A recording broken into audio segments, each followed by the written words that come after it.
నమస్కారం, welcome to I dream. నేను మీ విజిత.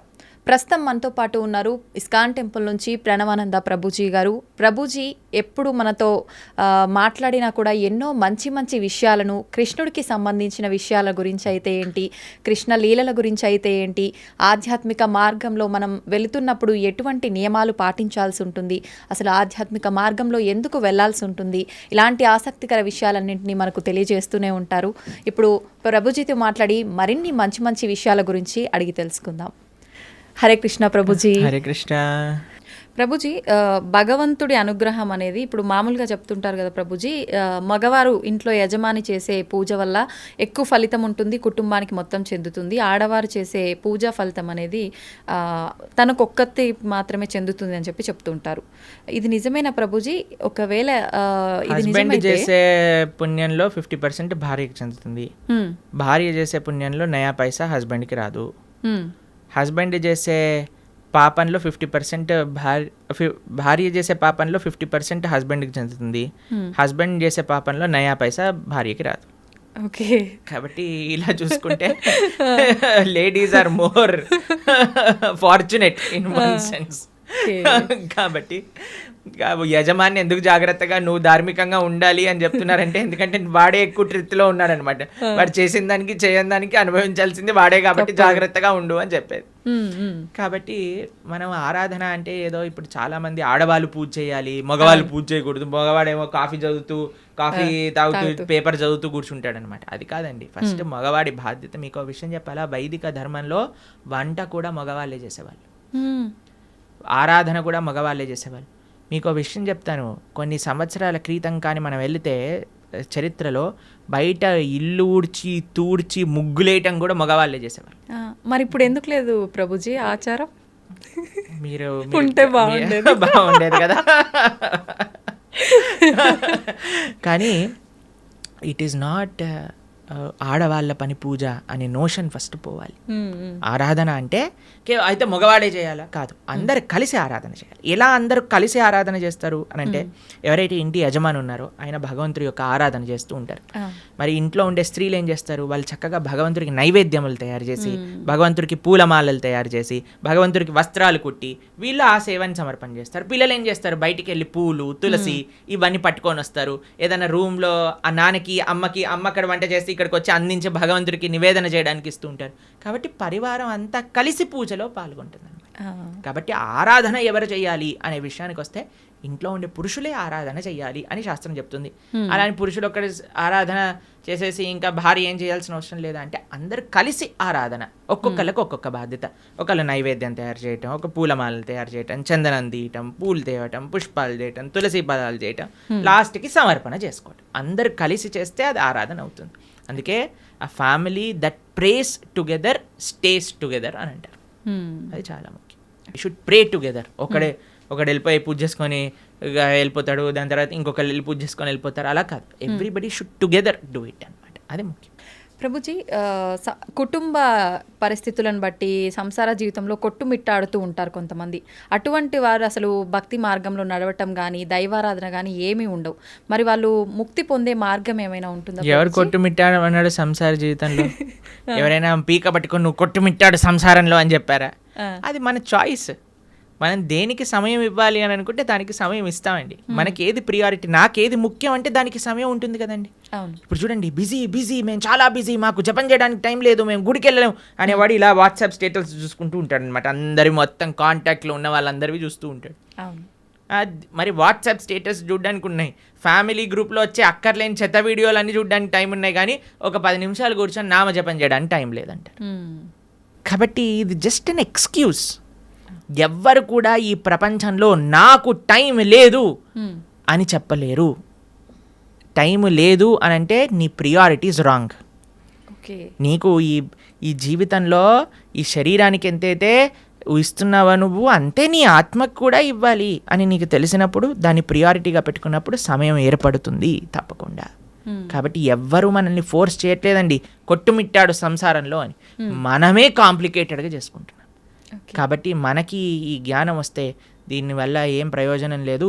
నా భక్తి, నా ధర్మము, నా దేశము, నా సనాతన ధర్మం గురించి మనం కూడా కొద్దిగా ఆలోచన చేస్తే అప్పుడు మన జీవితం బాగుంటుంది, ఈ దేశ భవిష్యత్తు కూడా బాగుంటుంది. ప్రభుజీ, చాలామంది కష్టాలు ఎక్కువగా ఉన్నాయి, ఇంకా నేను తట్టుకోలేను, ఇంకా నాకు అసలు వేరే దారే లేదు అని చెప్పి ప్రాణం తీసుకుంటూ ఉంటారు, ఆత్మహత్యలకు పాల్పడుతూ ఉంటారు. అలా చాలామంది ప్రాణాలు కోల్పోయి కుటుంబం ఇబ్బందులు పడే వాళ్ళు కూడా చాలామంది ఉన్నారు ప్రభుజీ. అటువంటి వారికి మీరు ఇచ్చే ఆత్మహత్య చేసుకోవాలి అనుకుంటున్న వాళ్ళకి ఒక న్యూస్ చెప్తాను. మీరు ఏదైతే బాధతో చనిపోవాలి అని అనుకుంటున్నారో ఇప్పుడు కానీ చనిపోతే దానికి 1,000,000 రెట్లయ్యి మరు జన్మలో ఆ బాధ అనుభవించాల్సి వస్తుంది. ఎన్ని రెట్లు? 1,000,000 రెట్లు. ఇప్పుడే నువ్వు భరించలేదు అని అనుకుంటే 1,000,000 రెట్లు అయ్యాక భరించే అవకాశం లేదు కదండి. కాబట్టి యూ కెనాట్ ఎస్కేప్. ఆత్మహత్య మహాపాతకం. ఎటువంటి పాతకము అని అంటే దానికి ఎటువంటి ఇంకా ఏం చేయలేమన్నమాట. అది మహాపాతకంలో మహాపాతకం. అటువంటి వాడు నరకంలో చాలా ఘోరమైన పరిస్థితులు అనుభవించాల్సి వస్తుంది. మరుజన్మలో ఎత్తినప్పుడు 1,00,00,000,000 రెట్లు ఎక్కువ బాధ ఆ జీవుడికి అదే పరిస్థితిలో వస్తుంది అనమాట. కాబట్టి తస్మాత్ జాగ్రత్త. ఇప్పుడు చూడండి, ఎవరైనా తాళం చేయి తయారు చేశారంటే దానికి తాళం తయారు చేశారంటే తాళం చేయి లేకుండా తయారు చేయరు కదండి. అలాంటి తాళం ఎక్కడైనా చూసారా? మన ప్రతి ప్రాబ్లంకి సొల్యూషన్ ఉంటుంది, ఓపికతో ఎతకాలంతే. కాబట్టి ఐ అండర్స్టాండ్ చాలామంది కాంప్లికేటెడ్ సిచ్యువేషన్స్లో ఉంటారు, కానీ మీరు ధైర్యంగా భగవంతుడి పైన నమ్మకంతో మీరు ప్రయత్నం చేయండి. ఎటువంటి సిచ్యువేషన్ దీనికి సొల్యూషన్ లేదు ఇంకా అనేది ప్రపంచంలో భగవంతుడు తయారు చేయలేదు. మీరు ధైర్యంతో ఉండండి, భగవంతుడు మీతో ఉన్నాడు, మంచి జరుగుతుంది. ఎప్పుడు కూడా ఆత్మహత్య లాంటి విపరీత డిసిజన్స్ మాత్రం తీసుకోకండి. ప్రభుజీ, మీరు అన్నారు అటువంటి పరిస్థితి నుంచి బయటపడే అవకాశం ఉంటుంది, జాగ్రత్తగా ఆలోచించండి. నిజంగా ఆలోచించేంత వీలు ఆ క్షణంలో ఉండదు అనే చెప్పాలి.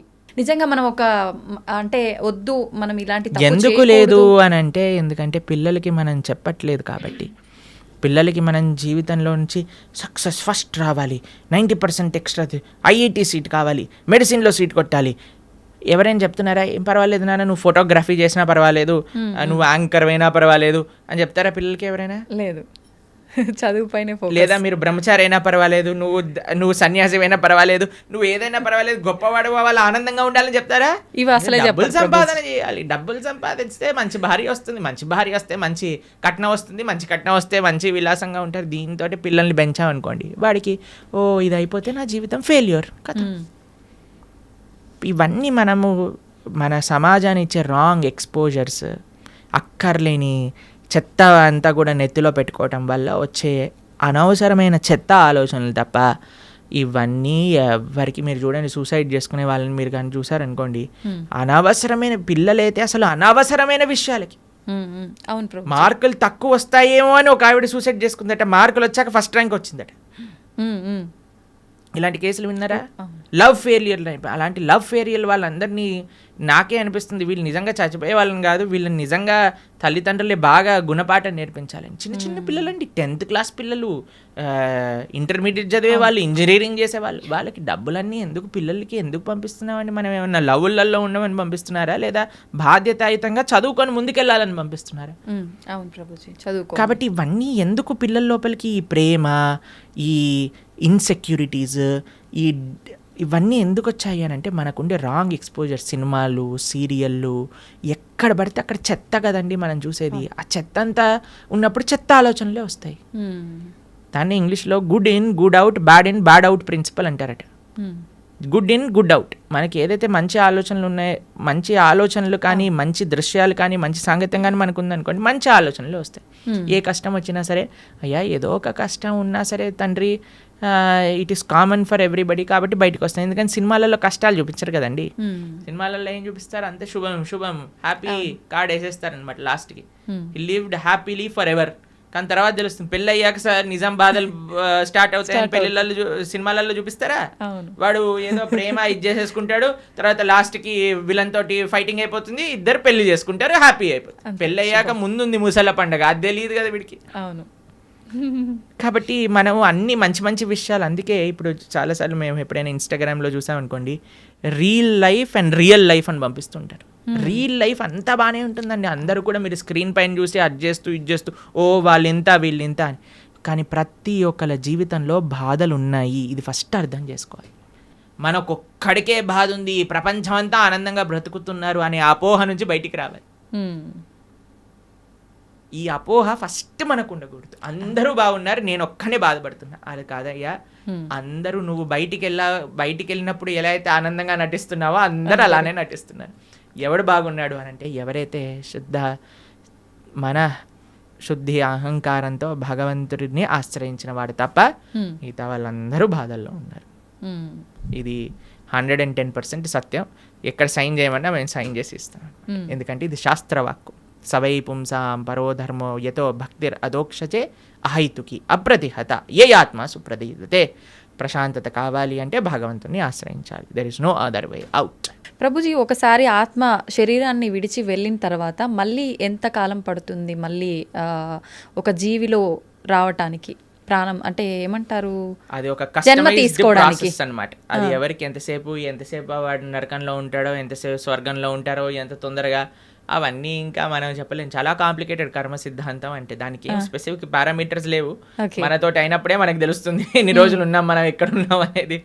కాబట్టి తప్పకుండా ఒక శరీరం నుంచి వదిలిపెట్టి వెళ్ళాక కొన్ని రోజులు ఆ జీవాత్మ అలానే తిరుగుతారు అని చెప్తారు. అందుకే మనము మంచి పుణ్యకర్మలన్నీ చేయడానికి ప్రయత్నం చేస్తాం. 10, 11, 12 అట్లా ఒక్కొక్కరికి ఒక్కొక్క పద్ధతులు ఉంటాయి. దాని తర్వాత వాళ్ళు అక్కడ నుంచి స్వర్గాది లోకములకు, నరకాది లోకములకు వెళ్ళి వాళ్ళ పాప పుణ్యాలన్నీ అనుభవించి మళ్ళీ ఇంకొక శరీరంలోకి దాల్చడానికి ఈ భూలోకంలోకి రావాల్సి వస్తుంది. లేదు, ఆయన చాలా భాగవతోత్తముడు, భగవంతుడికి శరణాగతి చేసి భక్తి చేసిన వాళ్ళు, పుణ్యంతో సంబంధం లేదు, పాపంతో సంబంధం లేదు, సాయిగా యత్గత్వా నా నివర్ధంతే తద్ధామ పరమమ్మ, భగవంతుడి యొక్క లోకానికి చేరుకున్నారనుకోండి, ఇంకా మళ్ళీ పుట్టాల్సిన అవసరం లేదు, పుణ్యము లేదు, పాపం లేదు, ఏ గోల లేదు, ఆనందంగా భగవంతుడి యొక్క సేవలో ఉండొచ్చు. మన సనాతన ధర్మంలో మీరు అర్థం చేసుకోవాల్సినవి 3 ఉన్నాయండి. ఏంటి ప్రభుజీ? ఒకటి పాపం, అంటే మనం చేసే తప్పుడు వాటికి వచ్చే ఫలితాన్ని పాపము అని అంటారు. 2 పుణ్యం, మనం చేసే మంచి పనులకి మనకి రిటర్న్గా వచ్చేది పుణ్యం. ఇంకొకటి 3వది ఉందండి, దాన్ని భక్తి అని అంటారు. భక్తి పుణ్యానికి సంబంధం లేదు, పాపానికి సంబంధం లేదు, ఇది సపరేట్ బ్యాంక్ అకౌంటే.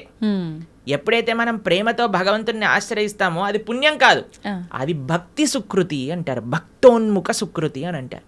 ఎవరైతే భక్తి చేస్తారో అటువంటి వాళ్ళు నా స్వర్గానికి వెళ్ళరు, నా నరకానికి వెళ్ళరు, వాళ్ళు వెళ్ళేది భగవంతుడి యొక్క లోకానికి. స్వర్గానికి వెళ్ళినా, నరకానికి వెళ్ళినా, ఇంకా ఏ దేవత యొక్క ప్రపంచానికి వెళ్ళినా సరే, లోకానికి వెళ్ళినా సరే, కృష్ణుడు భగవద్గీతలో చెప్తారు, ఆ బ్రహ్మ భువనాలోక పునరావృత్తినో అర్జున. ఇక్కడ నుంచి బ్రహ్మలోకం అంటే అన్నిటికంటే టాప్ మోస్ట్ లోకం అనమాట. అక్కడ వరకు వెళ్ళిన వాళ్ళు కూడా మళ్ళీ పుట్టాల్సిన అవసరం ఉంటుంది. ఎప్పుడైతే మాముపేత్యత్తు కౌంతయ్య, నన్ను ఆశ్రయించిన వాళ్ళు, ఎవరు చెప్తున్నారు నన్ను అని అంటే కృష్ణుడు అర్జునుడితో చెప్తున్నారు, నన్ను ఆశ్రయించిన వాళ్ళకి మళ్ళీ పుట్టుక అనేది ఉండదు అనే విషయం చెప్తున్నారు. కాబట్టి మనం పుణ్యం పైన ఫోకస్ చేయకూడదు, పాపం పైన ఫోకస్ చేయకూడదు, మనం భక్తి పైన ఫోకస్ చేయాలి. ఇది పర్మనెంట్ సొల్యూషన్ అనమాట. ఓకే ప్రభుజీ, భక్తి వేరు, భగవంతుణ్ణి తెలుసుకోవడం వేరా ప్రభుజీ? 2 ఒకటేనా? భక్తి మార్గంలో మొట్టమొదటి అడుగు శ్రవణం, అంటే భగవంతుడి గురించి తెలుసుకోవడం. ప్రహ్లాదుని హిరణ్యకశిపుడు అడుగుతారు, అయ్యా నువ్వు స్కూల్కి వెళ్ళావు కదా, బోర్డింగ్ స్కూల్ హాస్టల్కి వెళ్ళావు కదా, ఏం నేర్చుకున్నావు అని అంటే, శ్రవణం కీర్తనం విష్ణు, శ్రవణం అని అంటే భగవంతుడి గురించి వినటము. భక్తి అంటే ఏదో పూజలు చేసేసి ఇక్కడ నుంచి 1000 పూలు పట్టుకొచ్చేసి ధూపాలు వేసేసి నోములు ఇచ్చేసి లక్ష పూలతో పూజ చేసేసి ఒక లీటర్ల అభిషేకాలు చేసి, ఇది కాదండి భక్తి అంటే. భక్తి అంటే భగవంతుడి గురించి వినటం. ఇది ఎవరు చెప్తున్నారు? పరమ భక్తుడైన ప్రహ్లాదుడు చెప్తున్నాడు. ఫస్ట్ ప్రాసెస్ ఏంటి? శ్రవణం, భగవంతుడి గురించి వినటం. ఏం వినాలి? గీత, భాగవత, రామాయణ అసలు అన్నీ ఏదైతే భగవంతుడి గురించి చెప్తారో వాటిని వినాలి. శ్రవణం, కీర్తనం, దాని తర్వాత మనం చేయాల్సింది జపం. చూడండి ఆయన ఏం ప్రాసెస్లో చెప్తున్నారు, ప్రియారిటీ వైజ్ చెప్తున్నారు అనమాట. శ్రవణం, కీర్తనం, విష్ణో, ఎవరికి చేయాలి ఇది? భగవంతుడైన నారాయణుడు విష్ణువుకి చేయాలి. శ్రవణం, కీర్తనం, విష్ణు, స్మరణం, పాద సేవనం, స్మరిస్తూ ఉండాలి. మనం విన్నది స్మరిస్తూ ఉంటే అప్పుడు మనకి భగవంతుడి పట్ల ప్రేమ పెరుగుతుంది. అప్పుడు మనం భగవంతుడి యొక్క ఆరాధన చేసామనుకోండి, ప్రేమతో ఆరాధన చేయగలుగుతాం. లేకపోతే ఎప్పుడు మనసులో ఈ కోరిక గుర్తొచ్చినంత భగవంతుడు గుర్తురాడు. నిజమే ప్రభుజీ. ఎప్పుడైతే మనం శ్రవణం కీర్తనం భగవంతుడి గురించి వింటామో, భగవంతుడి యొక్క నామాన్ని జపం చేస్తామో, అప్పుడు మనం ఆరాధన చేసేటప్పుడు మన మనసు భగవంతుడి పైన ఉంటుంది. కాబట్టి అందరు కూడా ఫస్ట్ వ్రతాలు, నోములు, పూజలు చేసేయడానికి పరిగెత్తుతూ ఉంటారు. కానీ దాటికంటే ఫస్ట్ ఇనీషియల్ స్టెప్స్ ఏంటి అని అంటే, ఇప్పుడు చూడండి, ఒక ఫస్ట్ ఫ్లోర్కి ఎక్కెళ్ళాలి అని అంటే మనం లాంగ్ జంప్ చేసేసి ఎక్కిస్తామా? ఒకసారి దూకామనుకోండి, ఆయనతో కాళ్ళు చేతులు విడిగిపోతాయి, అంతే. మెల్లమెల్లగా ఎక్కామనుకోండి, కరెక్ట్ పాత్లో మనం వెళ్తూ ఉండొచ్చు అనమాట. అందుకే ఫస్ట్ స్టెప్ ఏంటంటే భగవంతుడి గురించి వినండి, భగవంతుడి గురించి వినండి, భగవంతుడు గురించి స్మరించండి, భాగవత రామాయణాదులు ఏం చెప్పారో తెలుసుకోండి. అందుకే ఇన్ని గంటలు మనం యూట్యూబ్లలో వీటిలలో చెప్పేది ఎందుకు అని అంటే, జనాలు వినడానికి. వింటే వాళ్ళకి భగవంతుడి గురించి తెలిస్తే మంచి భక్తి మార్గంలో ముందుకెళ్తే అది జీవుడి యొక్క పరమశ్రేయస్సుకి కారణం అవుతుంది. ఓకే ప్రభుజీ, ఒక మంచి భక్తుడిగా ఉండాలి అంటే ఫస్ట్ చేయాల్సింది మీరు చెప్పినట్టుగా భగవంతుడి గురించి వినడమే అంటారా? కరెక్ట్. శ్రవణం కీర్తనం ఫస్ట్ ప్రాసెస్ ఏంటి అంటే శ్రవణం. మనం వినడానికి ప్రయత్నం చేయాలి. ఎవరి నుంచి వినడానికి ప్రయత్నం చేయాలి? ఎవరైతే శాస్త్ర అధ్యయనం చేసిన మంచి భక్తులు ఉన్నారు. ఇప్పుడు చూడండి, మార్కెట్లో ఎవరు పడితే వాళ్ళు చెప్పడానికి రెడీ అయిపోయారు. ఇది ఇలా చెయ్యి, ఆ చిట్కా ఇలా చెయ్యి, ఈ పరిష్కారం ఇలా చెయ్యి. అసలైతే ఎంత ఆశ్చర్యం అనిపిస్తుంది అంటే, కొన్నిసార్లు మాకు వీడియోలు పంపిస్తే అసలు ఇలాంటి వ్యక్తుల్ని ఎలా వినగలుగుతున్నారు జనాలు అని అనిపించేటట్టుగా ఆశ్చర్యపడిపోతాం అనమాట. ఎందుకంటే భాగవత మన శాస్త్రాలు చెప్పే విషయం వేరు, వీళ్ళు చెప్పే విషయాలు వేరు. ఒకడు తలపైన చేయబెడతానంటాడు, ఒకడు ఇంకొక మాయ చేస్తానంటాడు, ఇంకొకడు మ్యాజిక్ చేస్తానంటాడు. మాయలు మ్యాజిక్ కావాలంటే మీరు మ్యాజిక్ షోకి వెళ్ళండి కదా, దేవుడి దగ్గరికి ఎందుకు రావాలి? ఆధ్యాత్మిక గురువు మాయలు, మ్యాజిక్లు, తంత్రాలు, యంత్రాలు, తలపైన చేయబెట్టాలు అవన్నీ చేయరండి. ఆధ్యాత్మిక గురువు ఎప్పుడైనా సరే, మీరు ఏ శాస్త్రంలో చూసినా ఎవరైనా సరే మీరు చూడండి, మన జ్ఞానము వేరే వ్యక్తులకి గురువు ఎప్పుడు కూడా శ్రవణం ద్వారానే పంపిస్తారు. రామ లక్ష్మణులు కూడా విశ్వామిత్రుల దగ్గర నుంచి శ్రవణం చేసి జ్ఞానాన్ని సంపాదన చేసుకున్నారు. కృష్ణుడు సాందీపముని దగ్గర నుంచి శ్రవణం చేసుకొని జ్ఞానాన్ని విన్నారు. అర్జునుడు కృష్ణుడి దగ్గర నుంచి శ్రవణం చేశారా? కృష్ణుడు వచ్చి చేయబెట్టాడు అర్జునుడి పైన శ్రవణం. కాబట్టి భగవంతుడిచ్చిన మార్గము శ్రవణం. మన జ్ఞాన సముపార్జన చేయాలి. మనకి ఏదో అయిపోవాలని మన ధర్మంలో కొంతమంది మనల్ని మోసం చేసే, ఇప్పుడు చూడండి, ఎవరికైతే మోసపోవాలని ఉంటుందో వాళ్ళని మోసం చేసే వాళ్ళు రెడీగా ఉంటారు మార్కెట్లో. మన ధర్మంలో మోసాలు చేసేవాళ్ళు తక్కువ అని మనం చెప్పడానికి వీలు లేదు, ఉన్నారు.